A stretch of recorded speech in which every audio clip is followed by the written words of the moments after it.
aucun artiste même ku ne man je ne fais pas de la politique intéressé wu ma il faut que ñu jàng séparer ñaar mun nga bañ a politique mais gis ni lii baax na ci réew mi en tant que citoyen nga ne lii dama ciy dugal sama loxo loolu bokkul ak politique jëndoo carte de membre demoo ci meeting ànd ak truc mais lii état bi da koo bëgg a def par exemple ci mbay mi fexe ba remobiliser Sénégalais autour de l'agriculture nga ne man artiste la te am naa ñu may déglu am naa sama public bëgg naa jàpp ci lii parce que lii su doxee réew mi naat ça n'a pas de rapport avec la politique c'est pas un engagement politique mais les gens font souvent l'amalgame noonu nga xam ne imam biy def prêcham wala prêtre biy def sermon jàpp na ni lii baax na suñ ko defee mu ne tey dinaa xutba ci retour à l'agriculture wax ak ndaw ñi mais loolu est-ce pour autant que il est devenu un partisan de Pastef? Non, parce que am na loo xam ne bu doxee ci programme bi Sénégal yëpp la doxal. duñ fi defar hôpital de dernière génération ñu ne waa Pastef rek a fiy faju ñëpp a ciy faju tali yi bu baaxee duñ ne waa Pastef ñoo ciy dugg ñoom kese leneen ak leneen. S'il y a de l'emploi, les gens, les entreprises recrutent indépendamment de la coloration politique. moo tax ñun ñëpp suñu préoccupation moo war a doon na réew mi dox kon yeneen phase yaa ngi ñëw débat yi ñuy posé yëpp am na ñu dem ba bugg a jàllale ci bopp nit ñi sax que oui on veut passer l'éponge impunité et cetera non loolu yëpp amu mais lu nekk ak temps rek lu nekk ak temps bi ma recevoir fii les anciens détenus defe naa bi ñu génnee néew na lu ñu waxati ci mbir mi ndax am na lu ma leen wax ci biir néeg te du ma ko wax ci biti ndax stratégie du lu ñuy wasaare ci mbedd mi mais ay nit su ngeen àndee nga ànd ak nit démb ak barki démb wóolu ko mu doy la ci njiit di def ngay gis bu la nee toogal ànd ak dal toogal nga may ko su toogee nag suñu toogoon 1 an 2 ans gisuñu dara nit ñi mën nañ ne ah ñun de xamatuñu mais quelques semaines jarul yëngatu kon ci gàttal gudd na ba pare sax mais solos waxtaan bi entre autres lii la woon te nii ma ko defee génn noonu lañ koy continuer def am na yoo xam ne sax damay déplacé wu ci terrain bi ciblé des quartiers ou des villes dem waxtaan ak nit ñi portage la boo xam ne mënul ñàkk parce que dans notre conception xam ngeen Sénégal lu ko mës a gàllankoor fii ñi fi toog kan ci yéen moo mën a génneel ñaari axe PSE plan Sénégal émergent ñaari axe yow maîtriser nga yow mën a wax fii est-ce que am na même intellectuels yi ñu naan intellectuel lañu très peu connaissent ce document loolu nag mooy erreur gouvernance ku ñu fal nga tëju sa palais tëju say bureau taal say clim woo say expert ñu defar sa document nga ne yaa ngi koy doxal te ñi war a porter document bi xamuñu ko ñi war a porter document bi xamuñu ko ñun suñu nee dañuy defar on va présenter bientôt aux Sénégalais le plan la vision Sénégal 2050 xam ngeen suñu yitte mooy lan ñu dem ba Sénégalais ki yor taxiem di dawal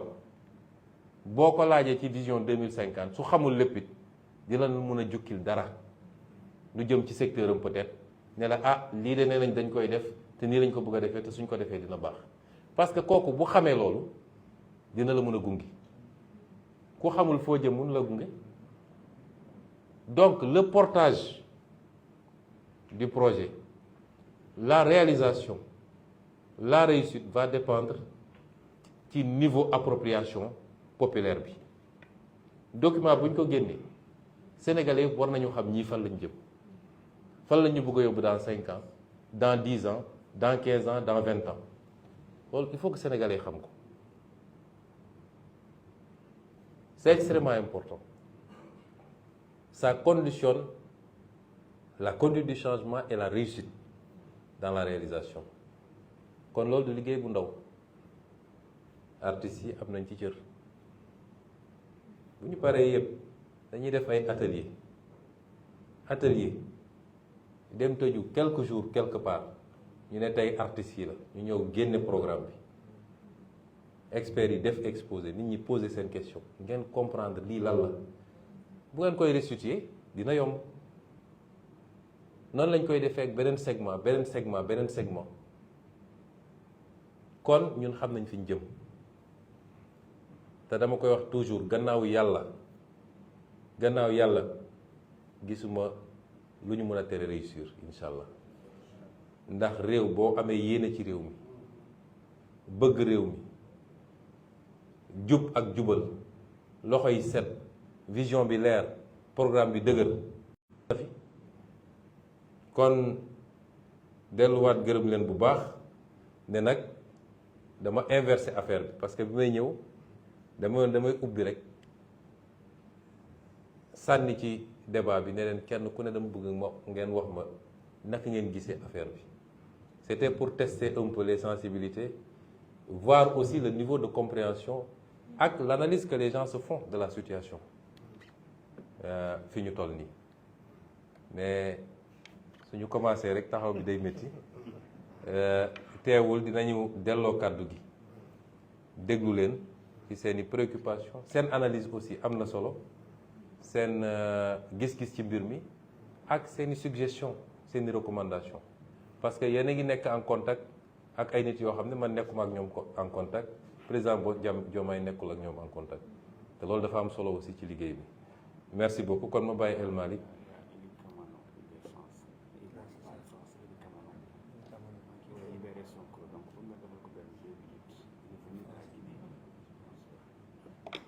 Ah,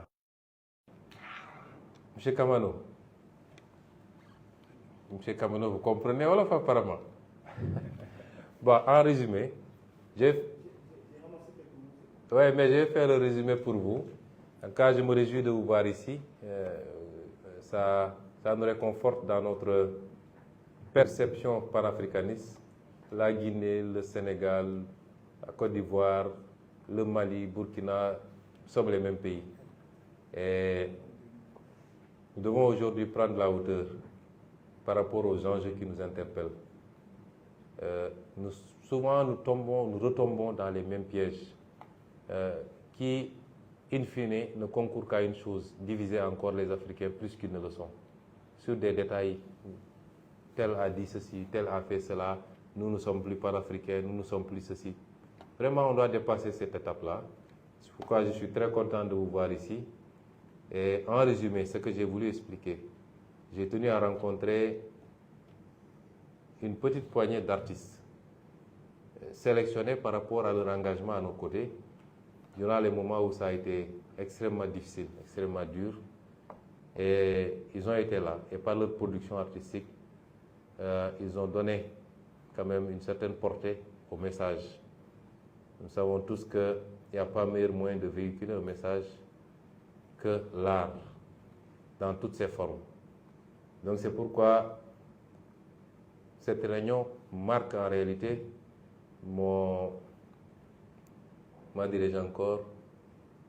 la reprise des activités politiques. L'erreur qu'il ne faut pas faire pour l'acteur politique, c'est qu'une fois élu, on se coupe de tout. Pendant 4 mois, on a été obligé effectivement de faire une retraite stratégique pour nous pencher sur l'état des lieux qu'il fallait faire. Quand vous venez d'hériter d'un pays, il faut faire l'état des lieux et de manière très sérieuse. Mais cela n'a jamais signifié pour nous une volonté de nous couper de ce qui fait notre essence, c'est-à-dire un lien particulier que nous avons avec nos bases, mais un lien particulier que nous avons avec la majorité du peuple sénégalais. Et nous allons reprendre ces activités. Cette rencontre d'aujourd'hui était une première, simplement, et j'ai voulu le faire avec les artistes. Mais au-delà des remerciements et des encouragements, c'est leur dire que la mission est loin d'être terminée et que c'est maintenant qu'elle commence justement. Que nous allons dans les prochains jours présenter le nouveau référentiel des politiques publiques qui doit se scinder en plusieurs étapes, une vision sur 25 ans, mais des déclinaisons quinquennales et décennales. Et nous voulons cette fois-ci que cette vision, ces programmes ne soit pas l'apanage de quelques élites enfermées dans leur bureau. Il faut que ce soit le plus vulgarisé possible. Il faut que toutes les masses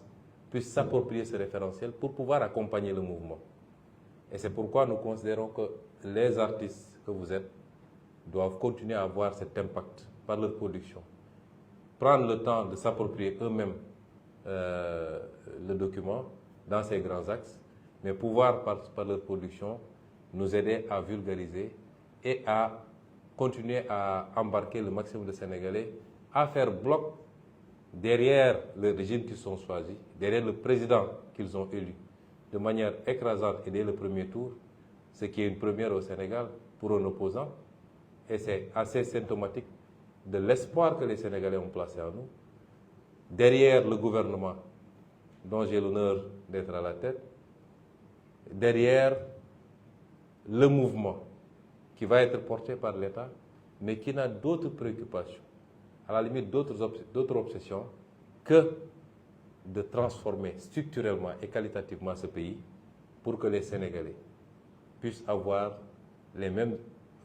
puissent satisfaire les mêmes aspirations que tous les pays qu'on envie aujourd'hui et qui justifient que nos jeunes continuent à prendre les pirogues pour essayer de rejoindre ces pays.